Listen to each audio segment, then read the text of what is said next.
Hello, welcome to a video recording of a community meeting for the Palm Springs Library Renovation Project. This is the presentation that was given to the public on March 27th, 2024 in the library's community room. And for ease of recording and audio quality and brevity, we have made this recording of the slide deck with one presenter. This is approximately 18 minutes long. Feel free to fast forward through any parts that you'd like to see. And we begin now.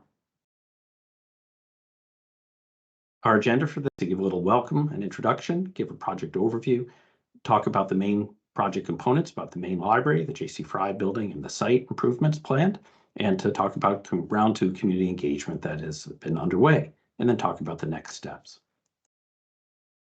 First of all, my name is David Schnee. I'm a principal at Group 4 Architecture Research and Planning, the lead consultant working on this project. And for those of you who know your beloved library, it was built in 1975 and it's 35,000 plus square feet. And we really have to give credit to the city for seeking a very competitive grant and being awarded more than $6 million in matching funds. And when we met with the city council in January, they have increased project funding to between 27 and 32 million so that they can make the needed improvements to the library, the J.C. Fry building, and the site. So we're going to talk about all three of the main project components here, and we'll do that and begin right away with the main library. Our project schedule is we're early on, probably about halfway done with the design. And if you look at the bottom of this image, we have community outreach happening in 2 rounds. And this presentation was part of that. And we'll be heading to City Council shortly. And then again at the end of the design development phase. It takes a while to have these projects go through the whole design and then bidding and then construction process. And so the grant funds require the project grant funded portions to be completed in 2026. And so by the end of 2026, we expect the entire project to be ready. Good things come to those who wait. Okay, let's jump into the main library project. So in 1975, the library opened to great acclaim, and it's been an anchor of community, cultural, and educational life ever since. It was designed by noted architect William F. Cody. Its style is generally referred to as a desert modern. For those of you who haven't thought about it this way, a desert modern means, particularly in this case, a building that really has emerged out of the desert. It's low and with earth forms. You enter through sort of a dark area, and then you enter into an oasis. And of course, at an oasis, you have a fountain and a dappled light that comes in through the upper clear story windows. Of course, what has changed since 1975? If you look at the library itself, not that much has changed physically. It's been in good and intensive use, but of course the community has changed. There's a lot of changes in the demographics of the community, in size and diversity. The library sciences and the library services have changed with community interests and changing technologies. Libraries remain central to community, cultural, and educational life. They have been for a century plus in America and will continue to be relevant going forward. And we have to continue to make the necessary renovations and modifications to keep the building functioning. So our goals for this project have been to create a modernized 21st century library that is a beacon for Palm Springs. And as we do that, we want to respect and enhance the character of the original building. So our goals may be summarized with these top 5 ones. That'd be a cultural anchor and a partner to civic and community-based organizations. We recognize our diverse past here, from the indigenous peoples to the various settlers from around the world who call Palm Springs home. We want the library to continue to be inviting and welcoming to all. We recognize that there's both the permanent year-round residents and seasonal residents, and we want the library to serve those and be a place that people who are tourists can come and come in themselves. And of course, we have a wonderful location in Sunrise Park, and we want to remain being a centerpiece of that. So the core of this project and the grant that we received was to improve the infrastructure here, and basically the building is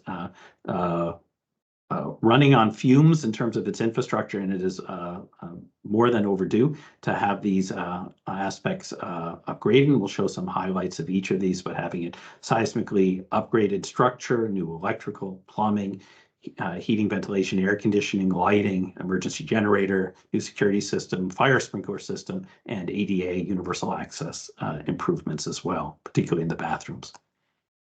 So an illustration of some analysis that our structural engineers had done, how to strengthen this building when the next big one comes. Also, working with Architectural Resources Group, a subconsultant to Group 4 on this project, they've done an assessment of the exterior.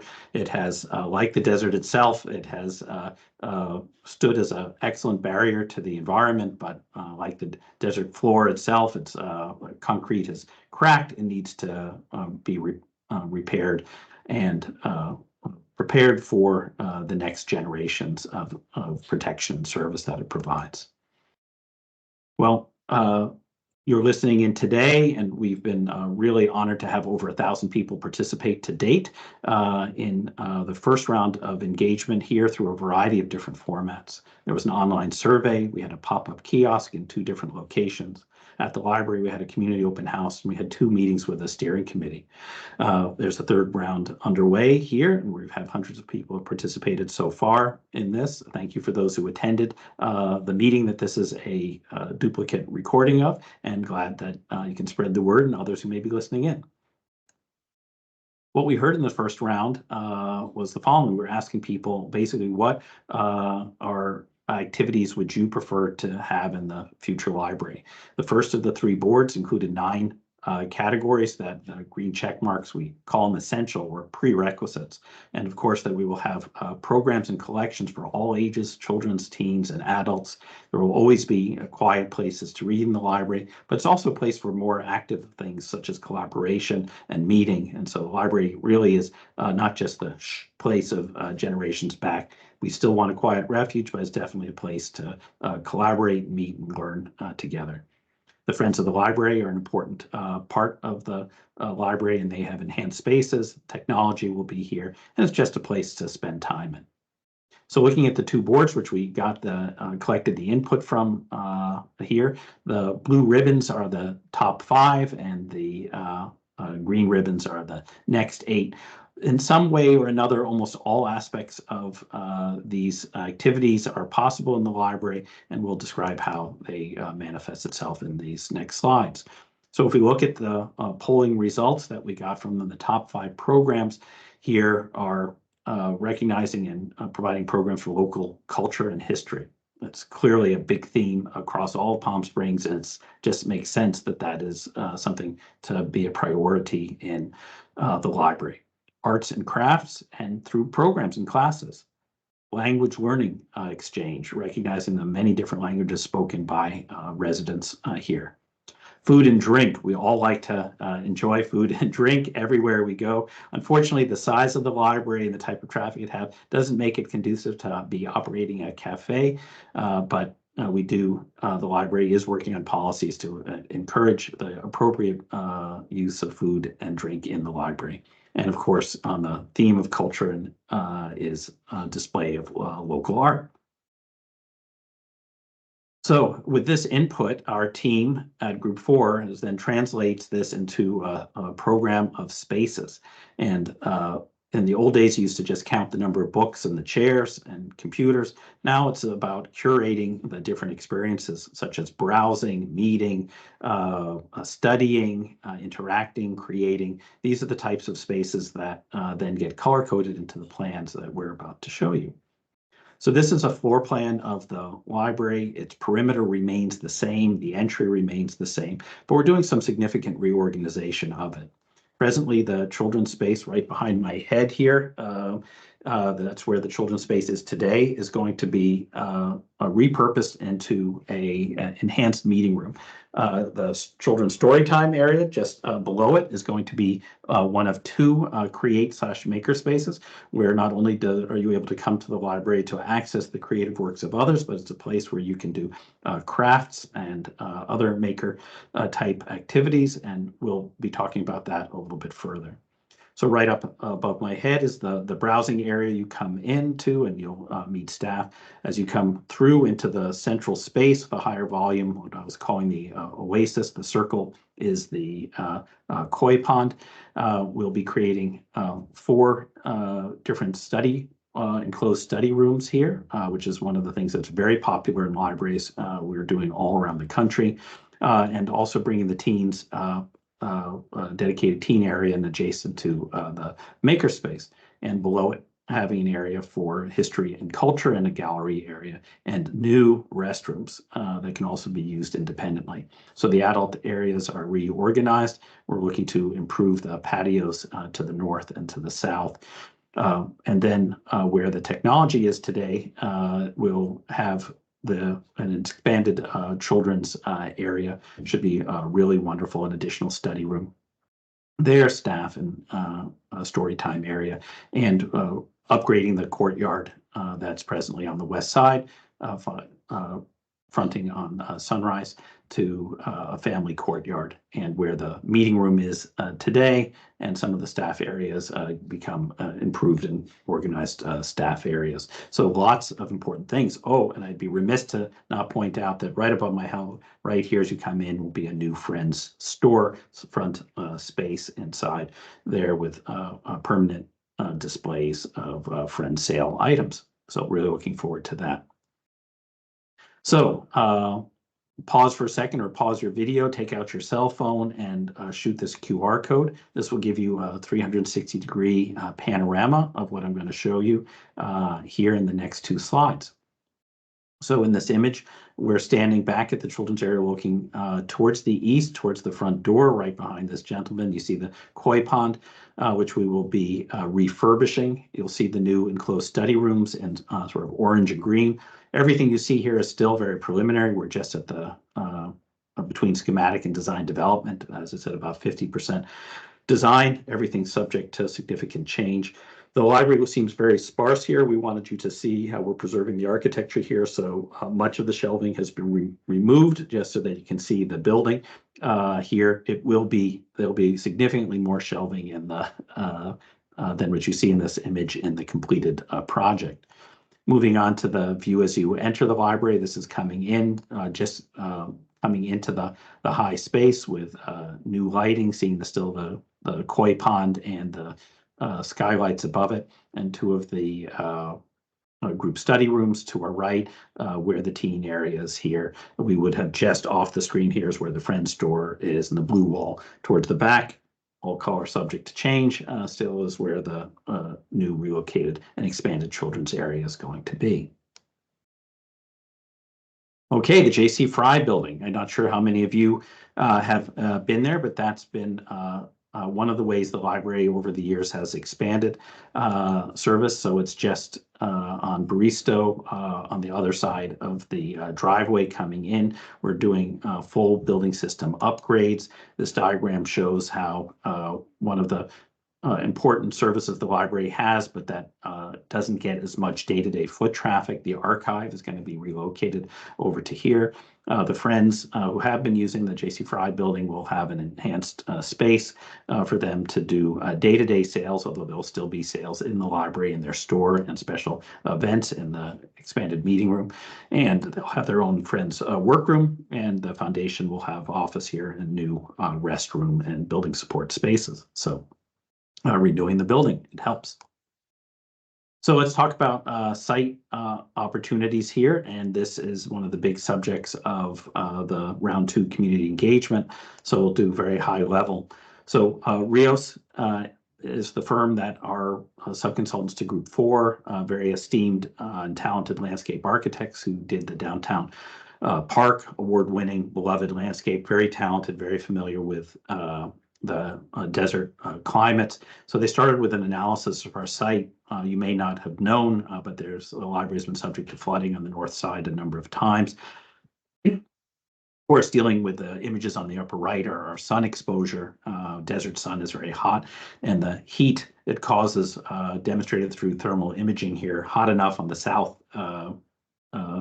of original entry, south-facing plaza here. You could probably fry an egg there on a typical summer day. So really trying to greatly improve that. We're looking to expand parking. Just to my side here is expand parking with a new way in and out from the Sunrise Way as well. And you see presently the landscape around the library is predominantly grass, and other spaces that are water hogs, and doing xeriscape and creating more water appropriate and opportunities for shade and flora and fauna are a big part of this. So we welcome your input on community engagement round 2. We'll walk you through what we're looking to get your input on. So here again, pause the video, take out your cell phone, and use this QR code to come to the online survey. And I'll walk you through what each of those topics are. So first of all, we want to get your preferred interior design theme. We've got 3 different themes getting votes right now: colorful and lively, warm and timeless, and cool and fluid. 3 things that are sort of additional evolutions of what is there today. If you, Library Director Jeannie Kay said, some people said, don't change anything. If that's how you feel, warm and timeless would be for that. If you said, hey, I want this to really be more fresh and colorful, then colorful and lively is there. If you like the sort of cool desert oasis themes, then cool and fluid could be that. Our friends at Rios, landscape architects, have 3 themes that they want to get input from you on the exterior. One of them is about weaving the land together. Another is about desert modern, and another is oasis retreat. You can read the small print on each of those to get a sense of how these things can get reflected in and with their skillful hands, and how they can enhance the indoor-outdoor opportunities that is so wonderful on good weather days and desert life. Let's see, there is one more round of community sessions with the city council here. This will be coming on April 25th for a short presentation and update to make sure we're sharing what we've heard from the community thus far, and then coming at the end of the design development phase on June 13th. So we hope you have we invite you to attend in person or come online, and that basically concludes the presentation. If you go to the library's website and go to the bottom of the page and say contact us, you can reach out and find the email address for Jeannie Kay, the library director, or you can reach out to anyone at the Public Works team. But send your comments to the library and add your comments into the survey. We'd really look forward to hearing from you. So thank you very much. Appreciate your interest and time, and that we're going to continue to have the Palm Springs Library be just a wonderful destination and anchor for community culture and education for decades to come. Thank you. Figure out how to turn this off.